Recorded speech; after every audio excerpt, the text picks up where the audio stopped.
pinag-iisa, karamay siya.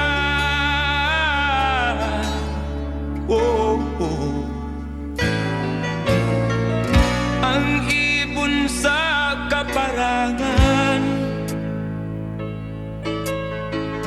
minsan may di tinagdan, higit kanyang minamahal, pagkat ika'y kanyang nilalang.